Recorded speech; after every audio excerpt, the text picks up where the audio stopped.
Hi angels, it's Haley Reese, and today's video is one that you guys have been highly requesting me to talk about, and it's also one that I feel, I don't know if passionate is the word or if, I don't know how to explain it, but I just feel like I really want to share with you guys what I think of this.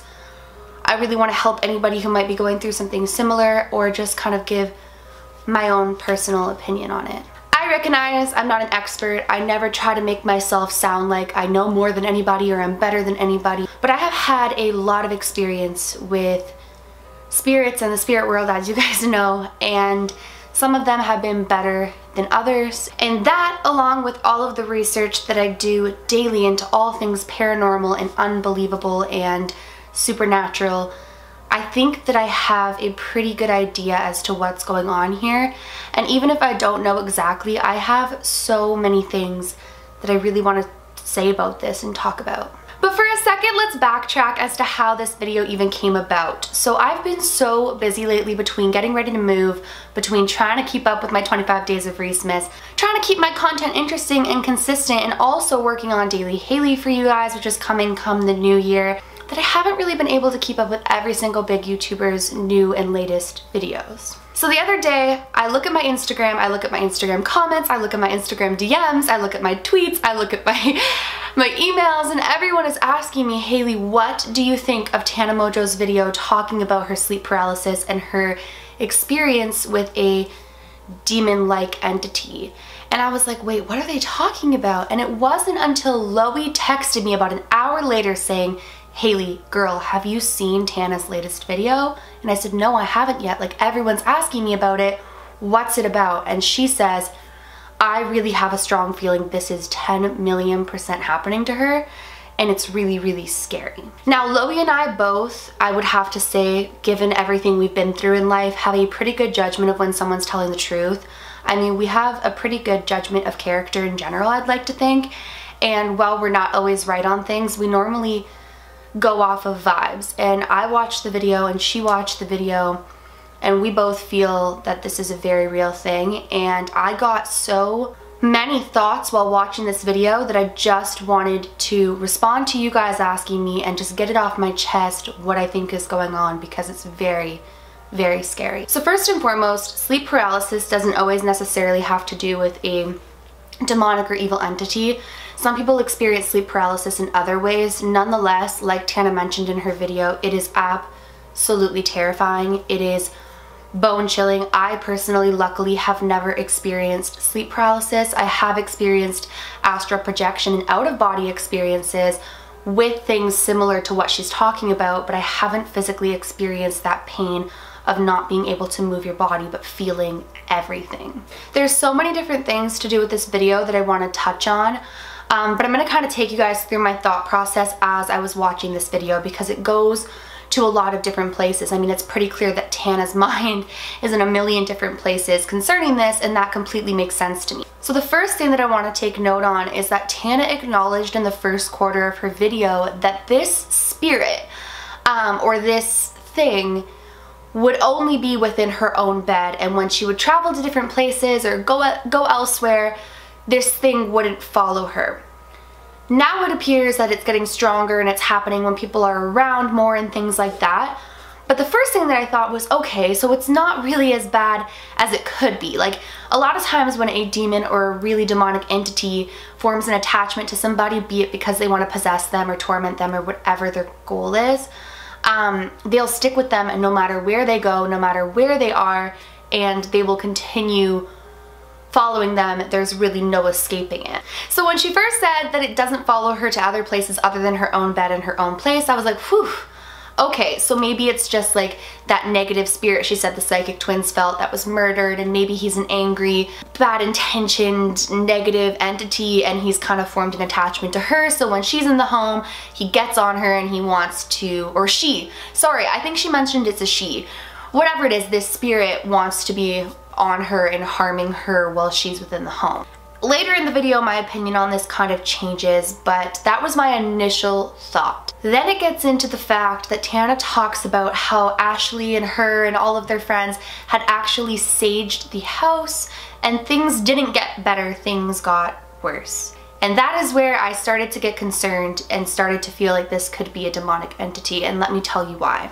Saging can be such a powerful tool. It can be such a great thing. It can get rid of negative spirits, spirits that are trapped, spirits that have like this like low vibrational energy, and it can cleanse them out of your space. When you are dealing with a demon, saging can do the exact opposite. It can make it angrier, stronger, more violent, and more driven to continue to do what it's doing, because now it knows you're trying to get rid of it, but unfortunately at that level of a low vibration, it is stronger than just that one saging. It often requires somebody with experience, such as a priest or someone of those sorts, to get in there and remove it. The second red flag that I had while watching this video that made me feel like this was actually a demon around her was the fact that she said, when she said Jesus, it disintegrated. And that really, really frightened me. And when she moved on to say that when she was experiencing another form of sleep paralysis, and it took the form of someone that she had a crush on and was saying all these things and singing her song lyrics and whatever else, and then it repeated her prayers and said none of that matters.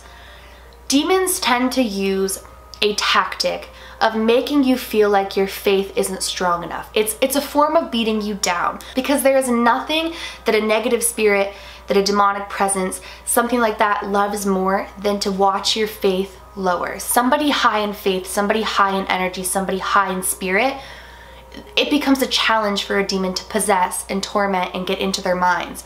When you start to take away somebody's faith and make them believe that their faith isn't enough, saying none of that matters, you praying doesn't matter, I'm here, I'm gonna get you, and I can, and I am right now. It's a mental and spiritual game that this entity is playing in order to break down your spiritual walls and to make you feel helpless. The lower your faith starts to drop, the lower you start to feel good about your religion or the universe or the white light of protection, the easier it is for this thing to keep getting in there. Now, I don't want to touch on this subject too much, but I do want to mention it. She said that this spirit tries to get intimate with her and she feels it. Research into this if you're interested. It is a very real thing. There are people who have ghosts that have physically done things with them, and they have, like she's mentioned, you know, bruising and swollen tissue and things like that, and it is a real thing in the spiritual world. I haven't done too much research into it because the whole concept is very frightening and invasive and scary to me, but that is not like a far-fetched thing. Like, Tana's like, this makes me sound insane.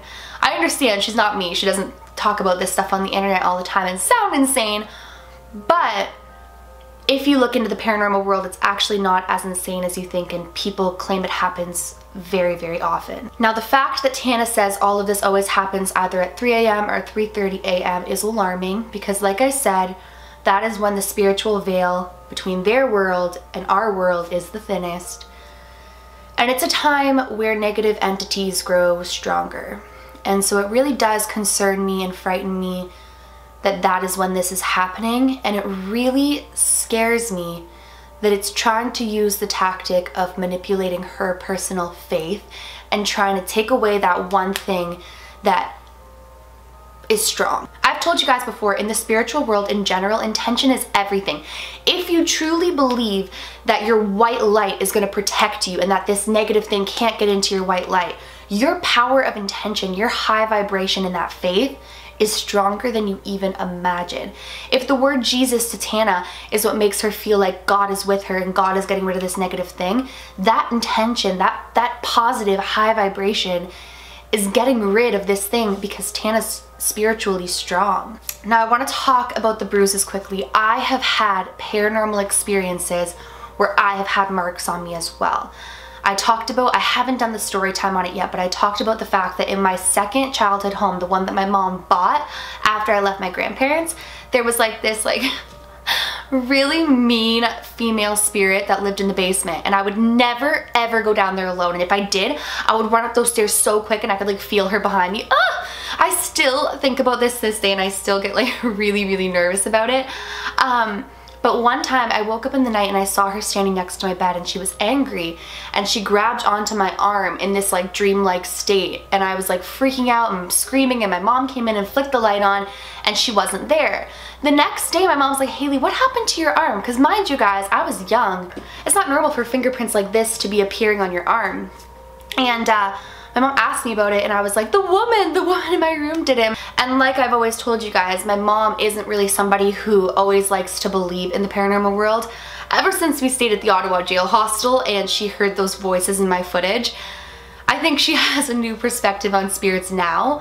But she thought that maybe in the night I had like grabbed my own arm and done it and dreamt it and whatever else, because she knew she was the only one home with me that night. My sister was sleeping in her room. My sister's fingers weren't that big, and she didn't think that anyone had done it. So ghosts actually can bruise you and they can physically harm you. I have so much I want to say on this. I guess my main thing is that I really hope that Tana keeps her spiritual vibrations high, stays on a positive, keeps her faith, and understands that she is more powerful than anything. But at the end of the day, it's really important, you guys, that when it gets to this point and saging is making it worse and only making this thing stronger and angrier and more violent, that you seek out the help of somebody who knows what they're doing. And if she trusts a priest, then she should do that. She needs to protect herself with the white light. She needs to make sure that she does take this really seriously and understand the progression of it. I mean, it started out that it wasn't always happening and it wasn't bruising her and getting violent, and it's slowly progressing. And with any sort of demonic force, it will start out at one place and it will head to another. And if it's trying to possess her or it's trying to harm her, you don't want to let it get to that place. At the end of the day, any spirit who makes you feel terrified, who makes you feel afraid, who is leaving bruises on your body, who is waking you up at 3:30 in the morning, who tells you that your faith doesn't matter, who gets angrier when you're saging, is not one you want around. So whether or not it is demonic or it is just a negative spirit, she needs to get rid of it and she needs to stay strong, because you don't want spirits like that around. You really, really don't. And you don't want to let them stick around for longer than they should, because the longer they stay with you, the easier they can get into your head and manipulate you and try to break your faith down. Well, you guys, that's basically the summary of my opinions. I could sit here and talk about what I think she should do, what I think of the video, what I think of the situation, but at the end of the day, I believe her. I know how scary the paranormal world is. I know how it really messes with your head, and she seems like she's really distraught over it. And at the end of the day, I never want somebody to fear. And I think the saddest part is the spiritual world is not all like this, and it's really sad when a demonic or negative entity forms an attachment. And I really, really from the bottom of my heart hope that if this is 1000% what she's enduring and it's escalating the way she says it is, she needs to get the help now, because if it is a demon or if it is a negative entity with demonic intentions, it's really important that she doesn't let it escalate to wherever it's trying to take her. Well, you guys, I hope you enjoyed this video. So many of you were asking me what I thought about it. So many of you guys were interested to see if I believed her and what I thought about it. And at the end of the day, I don't like to believe that people lie about this stuff. It's a really serious thing. It's scary. The spirit world is no joke. And I never want people to experience these types of negative things. You know that. I always try to preach to keep these types of things away, because I never want anybody to experience that. On that note, like I said, I am totally not a professional. I'm not sitting here saying I'm a know-it-all and it is this and it is that. I just wanted to tell you guys, based off of my experiences and my research, what I thought could be going on and kind of share my opinion. But on that note, if you're new to my channel or you are just not yet subscribed but you do enjoy my videos, I would love it if you would press that subscribe button. I post a ton of videos. I'm uploading every day from now till Christmas. I upload almost every day to begin with, and I would love it. And if you did enjoy it, I would really appreciate it if you would give this video a big thumbs up, because it makes my heart really, really happy and I just super appreciate it. So please do that. Remember, my loves, do all things with kindness. And until next time, I love you.